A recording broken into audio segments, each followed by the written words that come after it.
Yeah, so episode 86, we've got a repeat guest, one of our favorite guests, if not the top of all time. Um, Definitely one of the guys that was first to jump out and show us support in the community, so we're always grateful when he comes on. Michael Allen. Hey guys, good to be on. Yeah, definitely. So yeah, we just wanted to have definitely get you on and get your thoughts on a lot of things going on with NYCFC, specifically right now. I mean, the big talk is this big exodus of players, losing. I can't even count at this point how many players we've lost. Um, we were talking to Juan the other day, and kind of getting his idea of, what he thinks the biggest loss is, and I think that'd be my first question for you is, in your eyes, in Michael Allen's eyes, what is the biggest loss for NYCFC this offseason? Right now, my thoughts. The biggest loss is the number 10 role on the team. Like we lost both Maxi and Santi. Like it was always okay losing Maxi. We kind of knew he was getting older. It was going to be the end of the thing. It was assumed that Santi was going to be a replacement, but when he went as well, then we have no real number 10. I mean, we've been starting a 14-year-old there through most of the preseason, and he's by all accounts really good. I haven't seen him play, but he's still 14 years old, and he can't be our number 10. We got to bring somebody in there to fill that role to create that thing. Keaton Parks did it last night. From what I can tell, it was a good game last night in the exhibition, but that's to me is where we need to fill that hole. There, we've got everything else sort of a rough 11 everywhere else, but we need that number 10 role to get in there. Yeah, talking about Maximo too, I was listening to your guys' most recent Blue City Radio episode with Paul Harvey, which was really cool with all the analytics and everything. But you did touch a little bit on the number 10 thing because, I mean, how could anybody right now film a NYCFC podcast without talking about it? But you mentioned how, early on, this was actually last night was the first preseason game where we didn't see Maximo actually start in that role. And to me, I liked how you guys talked about how NYCFC likes to make the headlines, and they may just go out there on that week 1 game and start Maximo just so for the course of however long it takes to break this new youngest player record. If Maximo does end up being that for starting, that may be something they just do in order to grab those headlines and like generate some buzz around the team. And then I think it's also kind of in opposition to that is as we get closer to the season in the second presser, Cushing talked a little bit how early on with all the beginning preseason games, he was trying to kind of test some things out, trying different formations, playing players that were kind of on the fringe and trying to figure out who would stick. And that as he got closer to the kickoff, he wanted to play those players that he knew were locked in. So I almost thought that hack last night against LA Galaxy was kind of telling of what we may see as an actual lineup against Nashville. Yeah, I agree. I think that's exactly what we're going to see. Like right now, to me, that's our starting 11. I mean, there's some debate about maybe O'Toole or Amundsen, which one of those guys you want to start back there in the back. Maybe this new kid Linnick maybe come in and shape a little bit. But as far as we saw last night, I feel like that's going to be the 11 that we start the season with, unless we bring somebody else in there. I mean, asked Cushing about that at the second press conference about Maximo, and he was very clear to say that look, they have a development plan for this kid that he's really really good and really really bright, and but he's not a starter. He's not a first. It may not even be first team. I think we'll play him some. I think he'll see some time this season, but he's not going to be the guy that starts that. So the game that the lineup that we saw last night against LA, I think that's who we're looking at for the first game against Nashville as well. Yeah, I mean, what are your thoughts on Carrizo? Because I'm not sure we've talked about him a ton on our show. Yeah, well, I'd like to see actual video of him playing. I think that would help me a lot in my assessment. I think when you have a number 10 that's closer to the age of 10 than 20, that's a little scary. It's definitely scary to put him into that position. But look, I think this game's beautiful because you can put a 14-year-old into a team and he could be a spark plug. That's what's great about this game is youth really is something that can drive a team, and we're gonna have to rely heavily on it this upcoming season. So yeah, I think he could be a huge spark plug for sure. Yeah, and I think like you said, we haven't gotten really to see much video of like Maximo playing. And I think Right. the biggest thing to talk about with this preseason, not that we've ever gotten a ton of footage, but I believe last year there was at least one game that was streamed, potentially two, that we got to watch. And at this point, we've gotten to see like absolutely nothing. So trying to ideate on what we've seen, piecing together training photos and preseason photos, and then being blessed with a radio stream last night from the opposing team, which sounds crazy to say, it actually was a little bit of a like delight. Like I was up until like 12:30 listening to the whole game. We were like live tweeting it out, and I mean, from all accounts, it sounded like things were going pretty well, especially for the first team players that we imagine should be starting. Did you like get to catch any of the stuff from the stream last night? Yeah, I did. I listened to the radio stream. I mean, it was great and also frustrating because it was the LA announcers, so it was they were very homey. I hate it when they wouldn't say which player. They would say like the defending player that was against Chicharito there, and I was like, come on guys, know the other team. Yeah. Let us know who that defending player was. I was frustrated that way, and also was piecing out things on Twitter about finding the people at the stadium they were taking videos from the jumbotron and all the and beat reposting. writers and stuff. Yeah, so you got to see a little bit of we got to see all the goals. We got to see. I was really impressed with Freeze last night, actually, coming out and making that save there at the end to really, keep the win there. He's a guy that I think is really interesting in our pickup. I hated losing Sean Johnson. Maybe that's the guy that we missed the most. I don't know. No, but I hated losing him, but getting Freeze, he might be really exciting to see, and I wouldn't be surprised if he battles for the starting spot this season. Yeah, I was gonna say Sean Who there, but exactly, right. No, That guy, the Toronto player, that Toronto player guy. Well, there's two conversations there, so maybe we could dive into like Sean first, and then we'll talk a little bit about Freeze and who the starting keeper might be. But I feel like the community seems pretty divided on the thoughts on Sean taking off. I feel like it's either like more power to him. He went and got his money. He feels like he may go up there with the Italians and challenge for a trophy. And then the other ones are kind of like, he's getting booed at the stadium. If we don't put 5 past him, I'm going to be upset. I think I lean more towards the heel side of it, not totally in love with Sean Johnson anymore. And then you lean more towards like the friendly side of it, Mike Allen. So I wonder what your thoughts are on Sean. I mean, based on when I was born, I'm told I'm supposed to be in between. I'm supposed to be hot and cold. So I'm supposed to have days where I really feel like, you know what, Sean Johnson, just be the highlight reel that you were giving everybody last season when you were in our goal. Basically, everybody that could was putting you on a poster. And you kind of salvaged that and had a ton of clean sheets. But then there is this side of me that's soft, and I saw him win us a cup and win us our first cup. Win us multiple trophies, be that captain that we wanted him to be.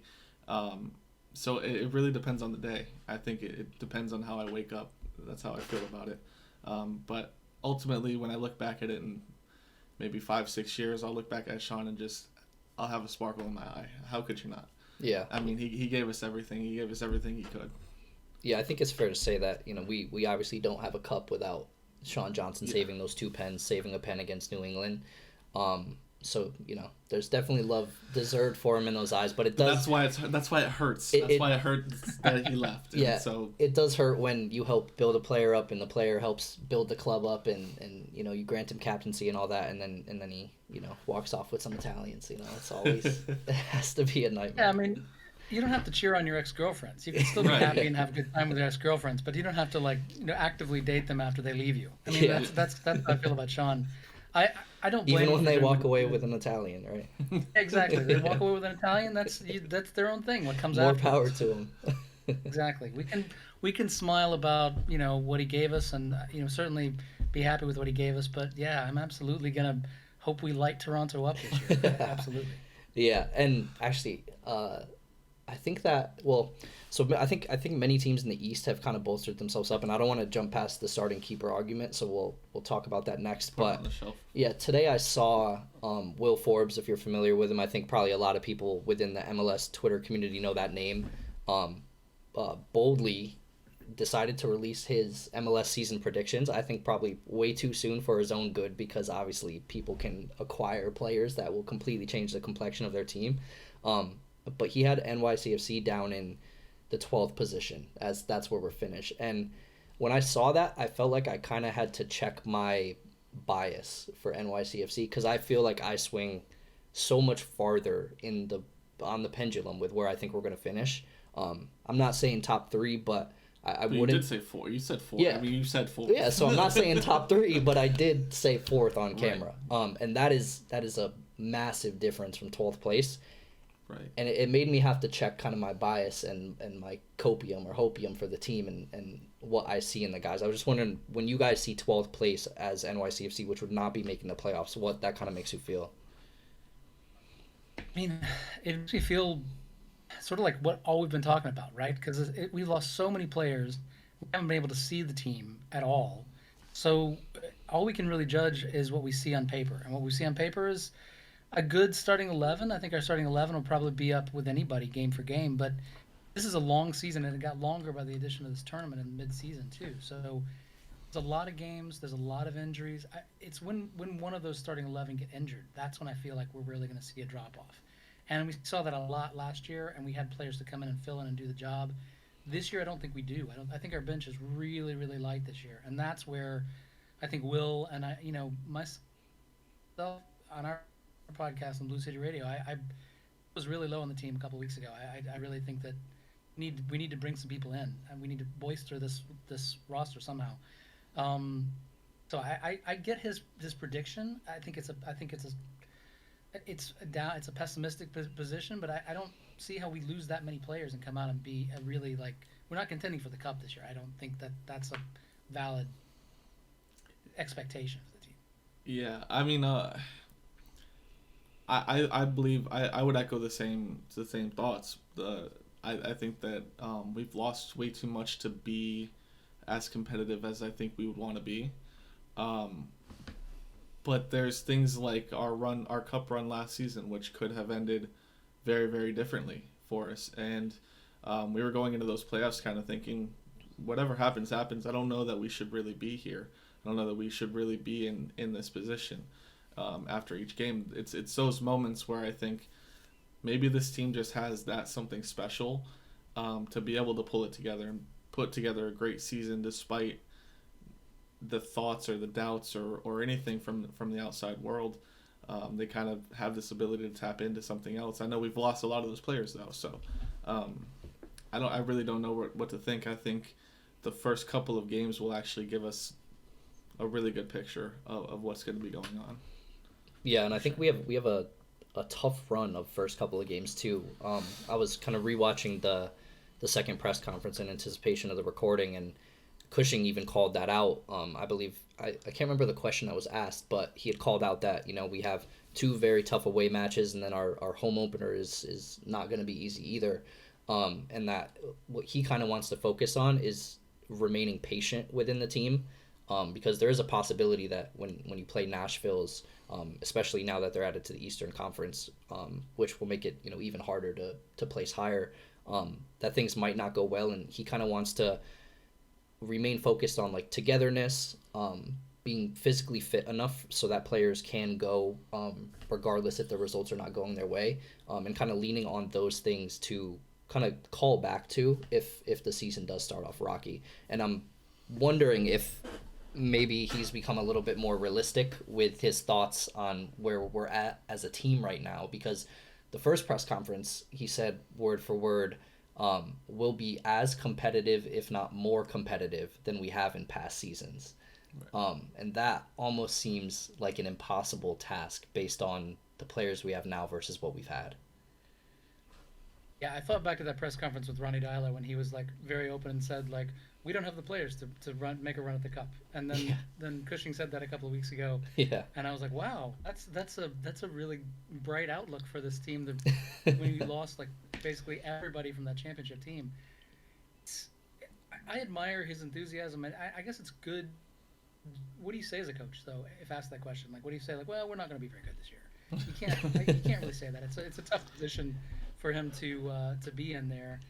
I'm sure that the way they're training, the way they're going, and they beat LAFC last night, and that was a pretty good, win in the preseason. That bolstered confidence in the team a lot, at least in the starting 11. I think that the first I think we'll start okay, but again, I think when injuries hit, and they will hit this year, that's when we're really going to see the test of this team and this roster. We're going to bring people in, if not before season opens. We're definitely bringing people in the summer. There's all this stuff that they're trying to work out. Cushing even said it with this last presser that they're actively negotiating with players right now, and we don't know who they are, but he wouldn't comment on any of it. But they're bringing people in, so it all depends on who they bring in and what we do and how we can integrate those people in the team. So I hope Cushing's a genius and Nostradamus and predicts us to be. I hope he does everything right this year and we win the cup. And I'm absolutely wrong. Well, I mean, so speaking of Cushing and kind of the team aside, the Cushing talk is something that's kind of been put on the side for a long, long time. I don't think people have really. I think maybe they've gone back into the fact that this is the guy for now, and we really have no say in that, and he's probably finishing another season with us. Your opinion of Cushing at this moment and kind of what he's done and what you think he'll do going forward? Look, I think Cushing has a lot of bright points. I mean, I think he's had success with the women's team in Manchester City. He knows he can coach. He knows tactics. He knows developing players, and I think it's great what he was talking about with having a plan for Maximo. Things like that. I think the Cushing is really, really good at. And I think he was when we were all sort of down on him last year, certainly myself included. He was in a tough spot injury wise, and he lost a lot of games because our roster was depleted. And this is why I keep harping on this injury thing with him. I'm not sure we have the pieces that we had last year to see what happens when Cushing has to deal with that sort of swath of injuries again. Are the results going to be worse? What happens? I don't know. My verdict's still out on him. I don't think that he had the time last year, and the roster last year was completely healthy to really get things done. He certainly gave us a good run in the cup, made some good changes and adjustments there. I'm curious to see what he does. Tyler, everybody before this had like a championship pedigree. Cushing has that on the women's side with Manchester City, but he doesn't have it with the men's game, and I'm curious to see how it translates into this first full season with him as a head coach. Yeah, and I think you hit it on the head. It is much deeper than having the players to fill a starting 11. It's having that depth to step in when, especially in our team, we think of some of the guys that are kind of more injury prone or getting later in their career that can kind of go out. You have Chanot who is liable to potentially pick up a knock at 33, and knocks are a lot different when you're 33 than when you're 23. You have Alfredo who has mentioned in press conferences that it has been a little tougher for him getting back into the game since the injury at the end of last year. But on the flip side, how motivated he is because he missed the playoffs. And then Keaton as well, who obviously everybody is super concerned about his health and making sure that we can keep him on the field to the best of our ability, and how important he will be if we do. But we kind of have to pray and hope that some of these NYCFC 2 guys are going to step up, and at least from the the broadcast we heard last night, once all the guys were on, like Dennis had a pretty good game. Obviously was credited with a goal that was a little ambiguous, not really sure how it ended up in the back of the net, but he was definitely a part of the build-up play. But I think if some of these NYCFC 2 guys can click, we'll be in like a pretty better situation than we think we are. Yeah, definitely. And I guess we can kind of circle back. Speaking of the last game, kind of reminded me of the topic that we did kind of gloss over, with the transfer of the keeper from Philadelphia, who obviously, like we were saying with Juan, he's gonna have to prove that he does not have that Philly blood in him anymore before we fully embrace him. But it's almost a transfer that's going under the carpet or under the rug, because I'm not sure people really respect how good this guy could be, and how important he'll be in pushing Barraza to be the player that we need him to be. And so when you're thinking of this potential battle, who do you think right now is leading that race? Barraza probably is leading because he's got the time here. He's put in the time with the club. Cushing knows him. All the coaches know him. He knows the system. What seems to me that's working against Freeze is that he comes from a totally different system. They play a totally different system there in Philly than we do in New York. He's got to learn how to play out of the back. He's got to learn how to distribute like Barraza already knows how to do. That being said, I've seen him play. He's a good shot stopper. We saw it last night in that LA game. He really has good instincts. He's really quick, athletic, very smart guy. Went to Harvard. Played for the U.S. men's under 23 team. Was a starting keeper for them. This guy can play. He can play keeper. I'm curious to see what he does. I think he'll develop in the footing to make this work, and I think he'll develop the system, learn the system well enough to go. And when that happens, I think it's going to be really interesting to see who ultimately wins that job. Braza's sort of been the guy who's been the heir apparent for the past couple of years, but Freeze is a guy that is really capable, and I don't think we would have gone out of the way to get him in trading with Philly if we didn't think that. Yeah, no, I totally agree. I feel like we've been pretty supportive of Barraza, especially the last few episodes when we've kind of come to the conclusion that Sean was going to take off.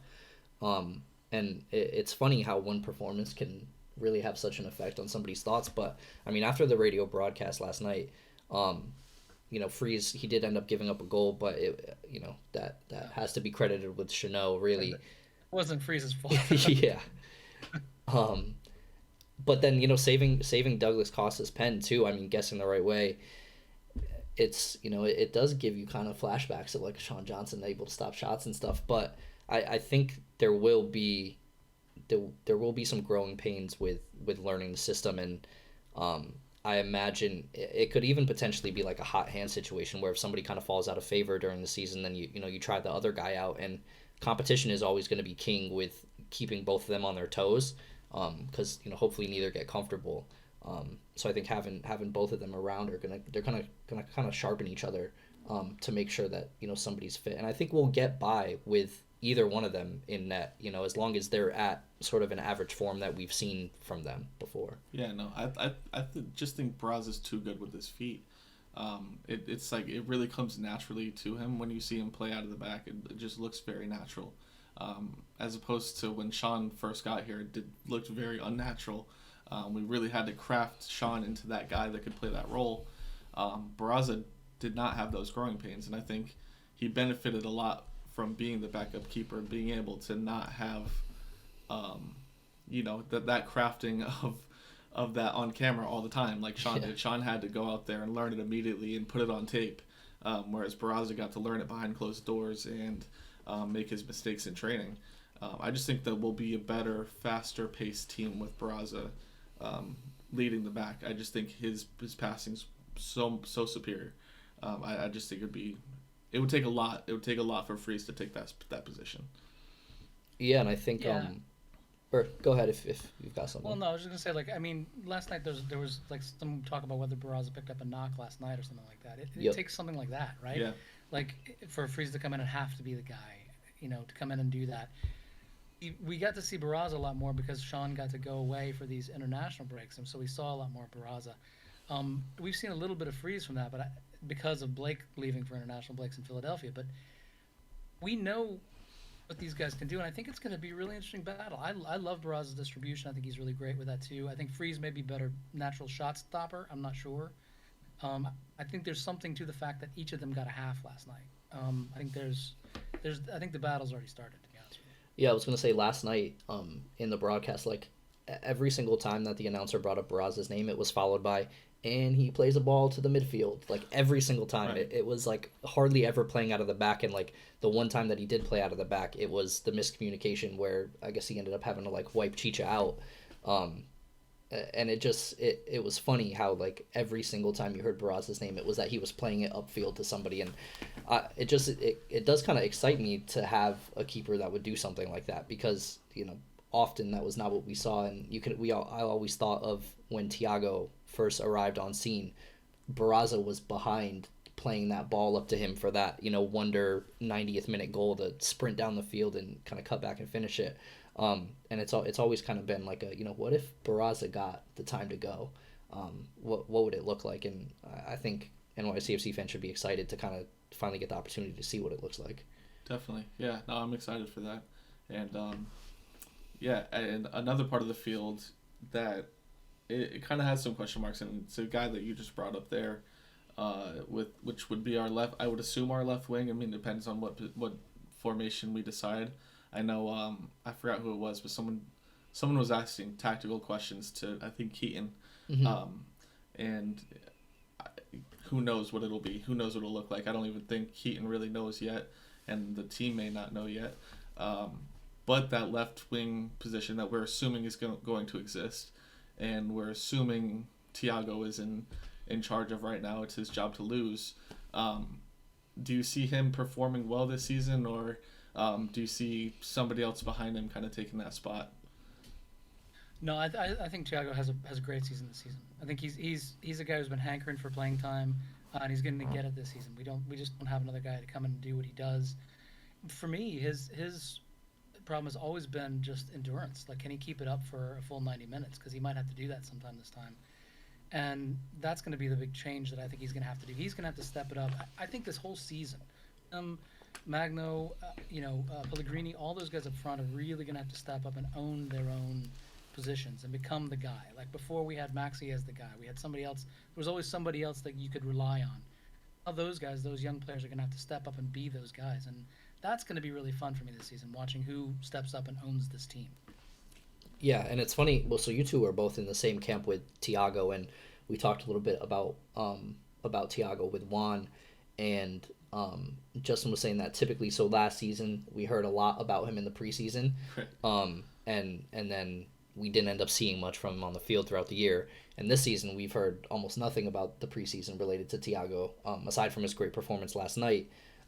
So you kind of were feeling that would lead to mean that maybe he's going to have a pretty good season, at least to start off. I hope so. Yeah, and then that game proved it. I mean, we ended up getting better footage than just the recording of the big board from one of the LA beat writers of his goal, and it was honestly a really good goal. I love to see Alfredo play that long ball up to him.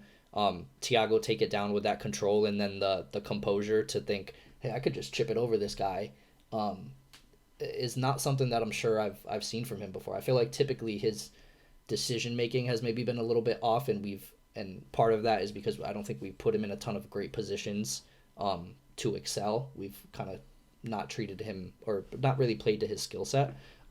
But I just thought it was funny listening to the broadcast when Thiago scored. I thought back to our conversation, and I was like, well, maybe Justin's on something with Thiago. I hope so. I think we all hope so. Yeah. Well, it's funny. It'll be funny to see how Cushing kind of uses all of the attacking players, or even just all of the players that we have in general.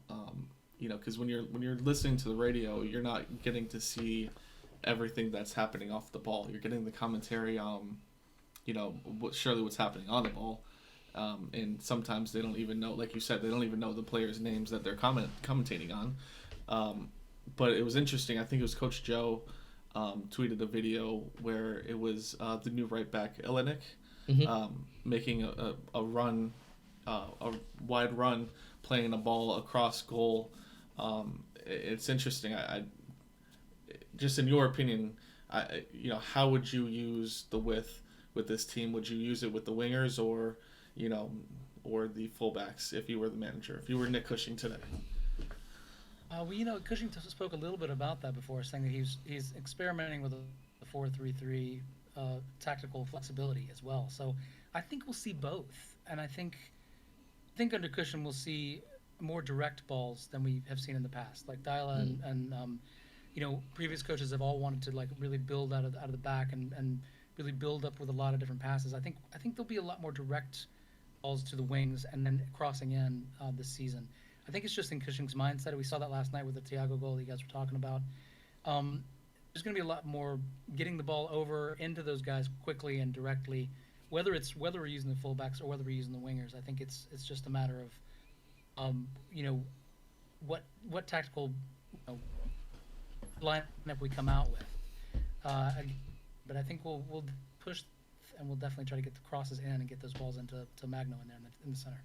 Yeah, and then talking about Lenich a little more. I mean, I'm not going to ask for any kind of scouting report because I mean we've been through the Google searches trying to find literally a shred of information about the kid.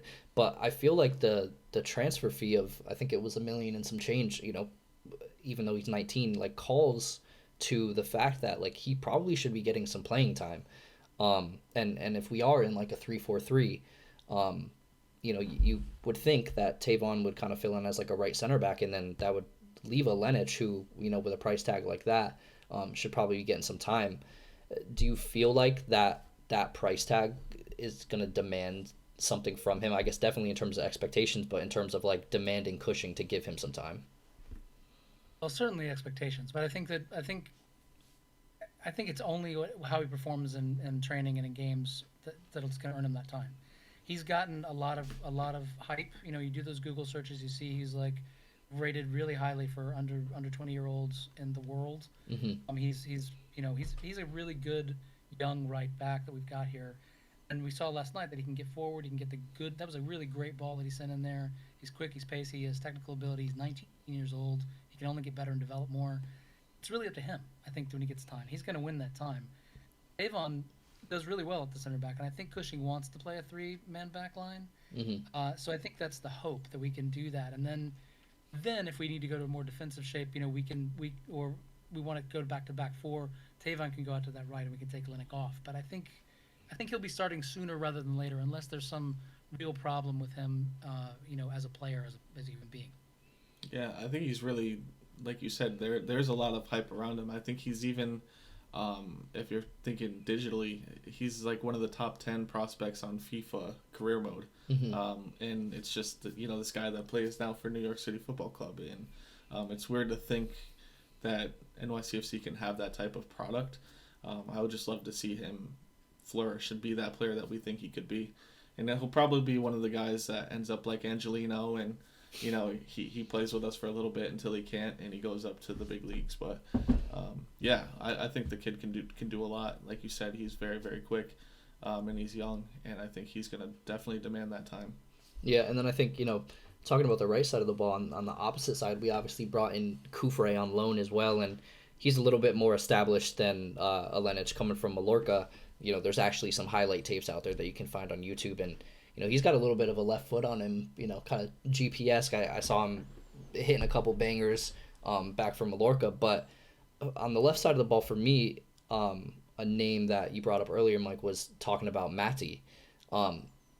There were questions throughout the press conferences asking Cushing kind of more about where he sees Matty fitting into different positions. And obviously when we were last on the Blue City radio show, I was a big cheerleader of Matty and said he would kind of be the story of this season. So, Matty, don't prove me wrong. But he was asked whether Matty could fill the 10 role, and Cushing said no, and that, well, he could do it, but that he would prefer to play him kind of on the wing. And then I believe in the second press conference, somebody had asked Alfredo about what players he thinks or that he's seen play in the 10 during training. And the names that he listed were Carrizo, Keaton, and Matty. So I do wonder where Cushing is going to fit him in, especially if Thiago goes out there and grabs the reins of that left wing, where Matty is going to fit into a team like this. Yeah, I think Matty's going to be on the right, to be honest with you. I think he's going to be, Cushing said he wants to play him outside. He'd rather play him outside. Matty's he's just a different, that's Cushing's words here. He's a different type of player than those other wingers that we have, than a Thiago that we have. He's more technically bound up with his feet, I think. He plays, his style's a little, he's not as fast, but he's really strong on the ball. He can really hold up the play. He can hit a good ball in. He can play very technical soccer. Thiago's very good with his feet, but at pace, he's running at players. You want him running at players with the ball. Matty's a different guy than that. So I think it's going to be a technical battle, what he can do. He's one of those guys, though, I think that we're lucky to have, and I think we really got a deal there with him, especially how it all worked out. Because let's not forget, he was the first DP that Miami signed. This guy has some skill and has some potential, and it's just up to him to live up to it. I think you can say that about so many players this year. He's got to live up to his potential. Matty's got to live up to his potential. Thiago's got to live up to his potential. Like, there's so many people. Parks can finally come into his own and have a healthy season. I think there's so many guys that can really blossom this year and become real leaders on this team, and that's going to be, again, the thing that I'm going to really look forward to seeing. So do you see Matty, I guess, maybe a little bit more as depth? Because when I think of right wing, I can't imagine a world where GP isn't, busting out this year, breaking out. And I know you've been a pretty big supporter, or at least very hopeful that this is going to be like the coming out year for GP. And I mean, really, it's going to have to be if we're to be competitive in this league. So I just wonder how Matty fits into that role too when you have somebody like GP who is, supposed to be the guy for us, really. Yeah, I mean GP. God, yeah, I love him. I think he's great. He's he really can have a great year this year as well. It's going to be interesting to see. This is where Cushing is going to earn his money, right? He's going to choose. He's going to have to tactically choose between these four great players up top and where they fit in, and how he wants to play tactically on this. And me, I know he says he wants to play it outside, but I would like to see Matty in that number 10 role. I'd like to see. I think it's a perfect fit in there for him. But if Cushing sees him as more of an outside player, then again, I think it's going to be tactical to see which one of those guys comes in there. They're both going to play every game, I feel like, unless one of them's hurt. It's just a matter of which one starts and which one finishes. Yeah. Yeah, I would love to see Matty in the 10 role too. Do you have any thoughts on him? Matty, I just think he needs to break into the lineup in some way. I think he's very dynamic. He can play in, multiple different positions. I think sort of back when we were trying to find a number 9 when Bear went down, kind of just plugging different pieces in is going to be the best way to replace somebody. I think trial by fire is absolutely going to be the best option. Whether that becomes Matty, whether that becomes Talas, it could be GP, it could be any number of these players. I think GP could even end up playing on the left wing, and if we are to play more direct, then surely it'd make sense to throw GP on the left side and have a player like Jason on the right hand side to deliver balls. But as far as Matty goes, I think he just needs to break into the team because he's got so much potential that if he could just tap into it, he could help our team in so many different ways.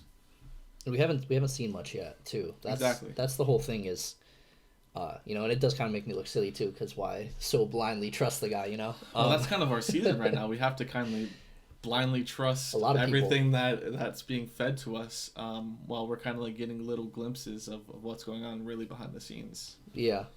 No, I think it'll be interesting. I mean, I think we're at a point where we're gonna have to bring in some players. I thought it was kind of telling too that in that second press conference, Alfredo mentioned that he would like to see some players brought in as well. I'm not sure I've ever heard like a player actually say that about a roster. So that kind of stood out to me, but it seems good that Cushing and David Lee and then even the players like Alfredo know the leaders on this team that they're looking to bring people in and hopefully as far as I'm aware it looks like they're working towards it from everything we've heard from Cushing and those could just be media answers, but it seems like they're aware that pieces needed to be added to this team. Yeah, and I liked what Cushing said in the first press conference about not just adding any pieces, about being patient with the pieces they add. Yep. I think that was really good of him to say because a lot of people are like saying sign players, we need to sign people, but it's not that easy, right? Yeah. And so I think that oftentimes we want to like simplify it and just say like just get somebody for the number 10. Well, how do you find a really good number 10 that wants to come and play in New York and how do you get them in MLS? If anybody can do it, I feel like City Football Group and the scouting network they have is second to none.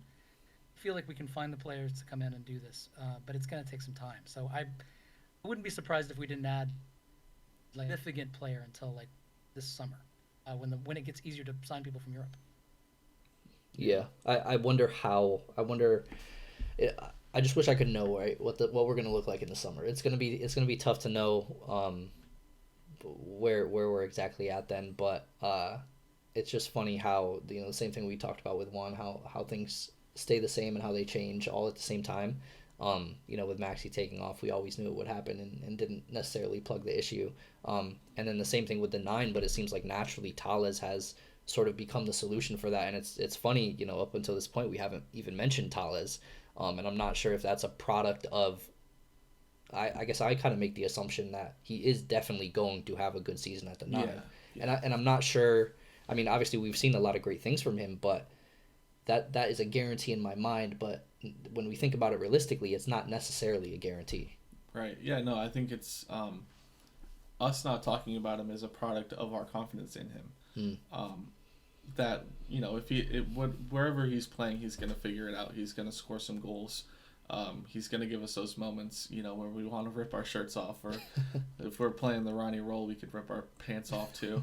But no matter where he plays, if the number 9 isn't where he ends up, then he's gonna produce for the team somewhere, and someone will plug that role of the number 9 or the number 10 or whatever. But in Tallis we trust. This is Tallis. This is his season to Let be. him cook. Yeah, well, let's not say that. He'll end up having like a Russell Wilson season. But no, I think definitely Tallis is like guaranteed to me to perform. Yeah, I agree. This is his year. I mean, this could be his last year at NYCFC, because I think he's going to have a really big season. He's going to play that number 9 a lot more than he ever has. He's going to score a lot more goals than he ever has, highlight footage than he ever has. To me, the only thing that I would be critical about his game in any way, really, is his ability to just purely finish. And we saw Tati have to develop that too. Like, Lush has everything. Technically, he's amazing on the ball. With the ball, can play a number of different positions out wide in the center, number 9. He can do a lot of things. But what I didn't see him do last year is really, like, own that goal and really just, like, destroy a ball like we saw Gabby Pereira do a couple times. We saw other people do a couple times. I want to see him put that ball in the back of the net, and that's the development I want to see this year from Magno. I think he's going to have a great season, though. It's going to be, if he can get the service, if he can get the balls to him, then he's going to have a great season. Yeah, so talking about Tallis' production, we're trying to do something in every episode that we record. We're doing like a whole guest run this month for those not aware. Trying to bring on it like at least 2 guests a week leading up to this kickoff. We're collecting the Blue City Radio hosts like the Infinity Stones. We've got Michael Allen first, and then talking with JR and Michael Onder a little bit, trying to figure out when we can get him on. So that's maybe a little sneak preview for what's to come in February. But we're trying to put everybody we bring on through the ringer of this little over-under quick round of questions that we give. So we're going to throw you out like a number in a category, and then you're going to tell us over-under whether or not it'll happen. So for the first one, we were looking at total team points, 49.5.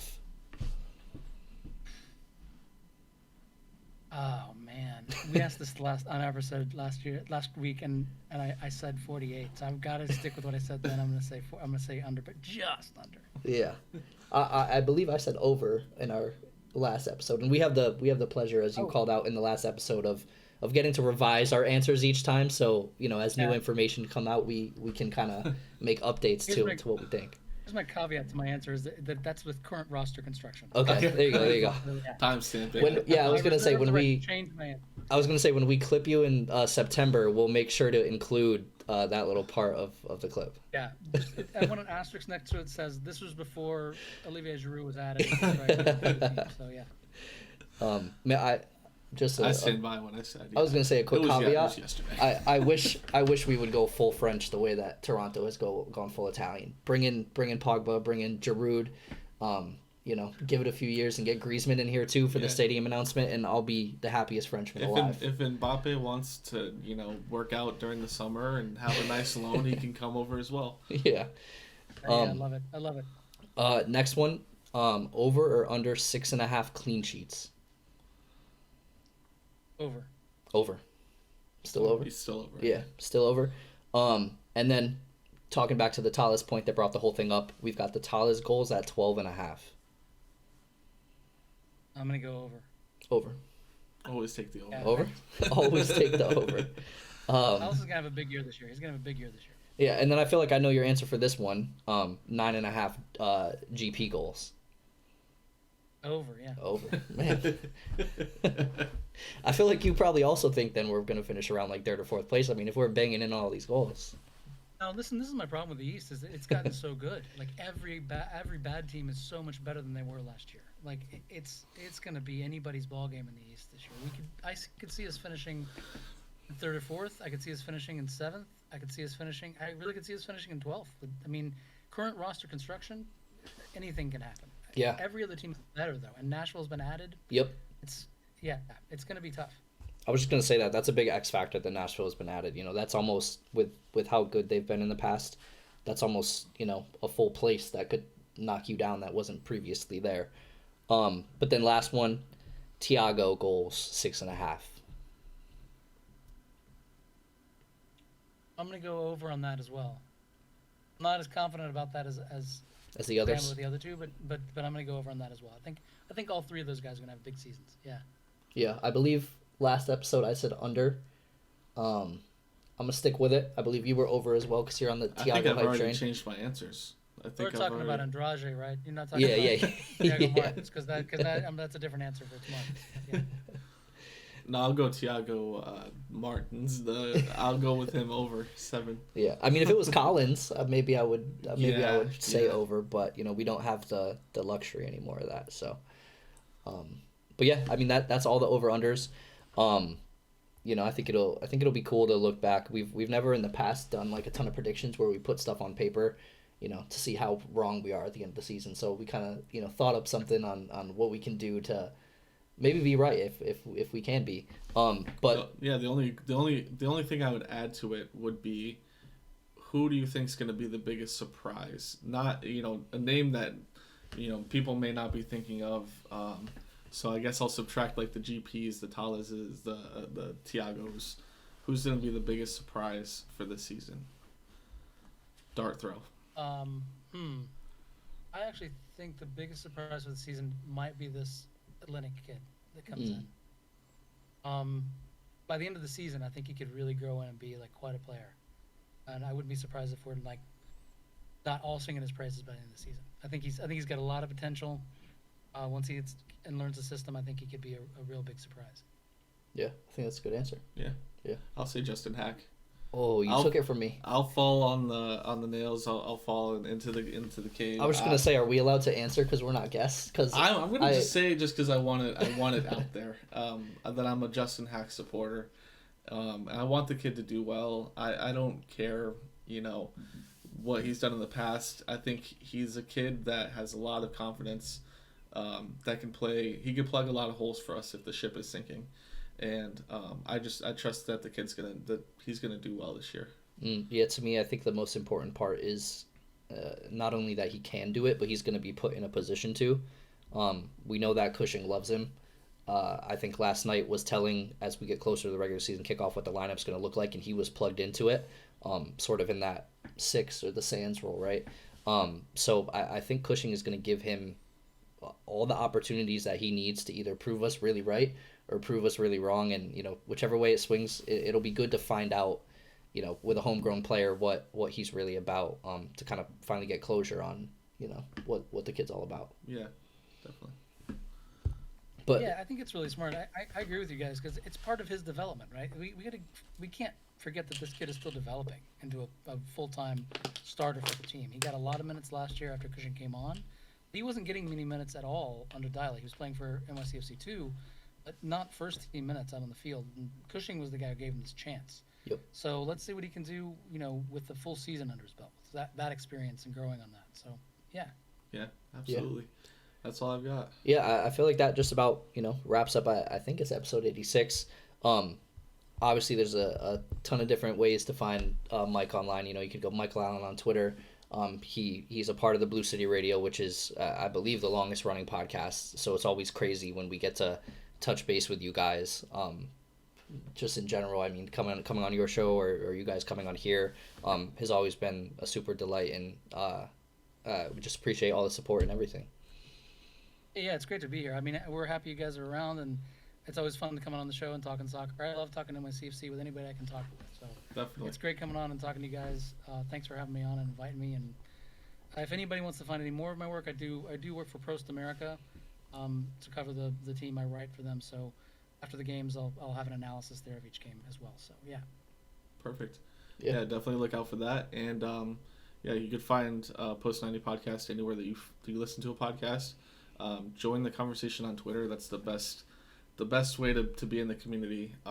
We all love talking to each other. We all love kind of coming together as a community, and it's fun when you see somebody from Twitter at the game, and you're able to kind of connect in a real human way. So follow us on Twitter. That's the best way to get connected to the NYCFC community, to great people like Michael. Yep. So thank you guys for watching, and peace. See ya.